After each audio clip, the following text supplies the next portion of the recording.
বেআইনি নির্মাণের অভিযোগ, ভাঙা পড়ছে বাগুইআটির একটি বহুতল। এতেই বিপাকে ফ্ল্যাট মালিকরা। প্রতারণার অভিযোগ জমির মালিকেরও। প্রমোটারের বিরুদ্ধে ফের তারা পুলিশের দ্বারস্থ হয়েছেন। আমরা ভাড়া গুনছি এবং আমাদের ব্যাংকে ইএমআই চলছে। এবার বলুন যে আমরা কোথায় যাব? ইমিডিয়েটলি আমাদের কোনো একটা বিহিত করা হোক। বাগুইআটির দেশবন্ধু নগর, এখানেই তৈরি হয়েছিল একটি 5 তলা বহুতল। বেআইনি নির্মাণের অভিযোগে সেটিকে ভেঙে দেওয়ার নির্দেশ দেয় কলকাতা হাইকোর্ট। এরপরে 2023 সালে জুলাই মাসে পদক্ষেপ নেয় বিধাননগর পুরসভা। ধাপে ধাপে বহুতল ভাঙার কাজ শুরু হয়।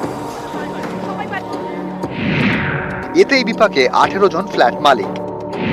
ফ্ল্যাট মালিকদের দাবি এখন অন্য জায়গায় ভাড়া নিয়ে থাকতে হচ্ছে, তার উপর গুনতে হচ্ছে ফ্ল্যাটের লোনের ইএমআই। লোনও গুনতে হচ্ছে, ভাড়াও গুনতে হচ্ছে। ব্যাংকের লোকরা যে আপনার ইএমআই গুনতে হবে, ইএমআই বন্ধ করা যাবে না। আমি চিঠি পাঠিয়েছি, সব ডিটেলস পাঠিয়েছি, কিচ্ছু করা হয়নি। প্রমোটার কিছু বলছে না। প্রমোটার তো টাকা পাওয়ার পর থেকে চেনেই না আমাদেরকে। এখানেই শেষ নয়, এ অভিযোগ টাকা ফেরত চাইলে হুমকি দিতে শুরু করেন প্রমোটার সৈকত দাস ও রাজু গায়েন। এমনকি মারধর করা হয় এক ফ্ল্যাট মালিককে। এরপরে গত জুন মাসে বাগুইআটি থানার দ্বারস্থ হন ফ্ল্যাট মালিকরা।